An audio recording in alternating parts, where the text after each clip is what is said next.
वज्रघातरू सुरक्षा देव ताल गछ काटिबा पई लागू हैला कटकणा। एणिकी ताल गछ काटिबा पई वन विभाग अनुमति आवश्यक हेबो।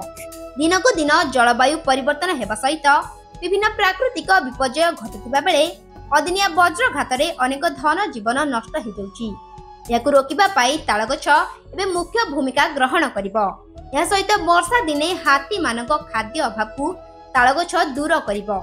एथिपाई जंगल एवं परिवेश विभाग ताल गछ काटिबारे कटकणा लागू करने सहित चलित वर्ष अनेक ताल गछ लगाइबा पई निष्पत्ति नेछि। एने वन विभाग लोक मानकु सचेतन कराइबा सहित गछ लगाइबा पई परामर्श देउछन्ति। या पूर्व कोठी कोठी कन्फ्यूजन किछि लोक ताल गछ काटी दबार नजर आस्थिला।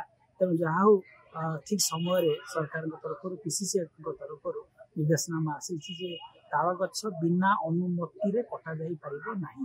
तो काटिबा निज बाड़ी थिले भी ताल गछ निज रेकर्ड लैंड थिले भी ताल गछ ताको परमिशन नै कि जन लोक काटी परिबो। आउ ये एथि पई जे हमर जो बली भाबरे अधिक अधिक लाइटनिंग वज्रपात होछि ताल गछ गुडा को लाइटनिंग अरेस्ट भाबरे काम करे। ताल गछ संख्या अधिक रहिले लाइटनिंग संख्या निश्चित भाबरे कम हबो एवं वज्रपात जनित मृत्यु रे मध्ये गोटे लगाम लागिबो। तो एटा सरकार को गोटे महत्वाकांक्षी पदक्षेप। जार निजर बाड़ी बगीचा ताल गछ सब फ्री स्पेसीस थिला मन इच्छा लोक ताकू काटी दउथले।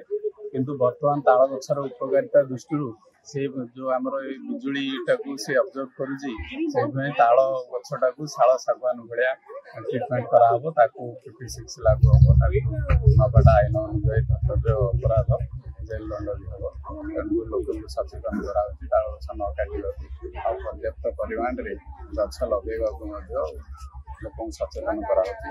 आम डिविजन आम रेंज तरफ आम 25,000 ताल गछ लगे बोली आम प्लान कर सब आरएफ बाउंड्री रे ताल गछ लागिबो। सब प्लांटेशन रो चारिकड़े ताल गछ लागिबो।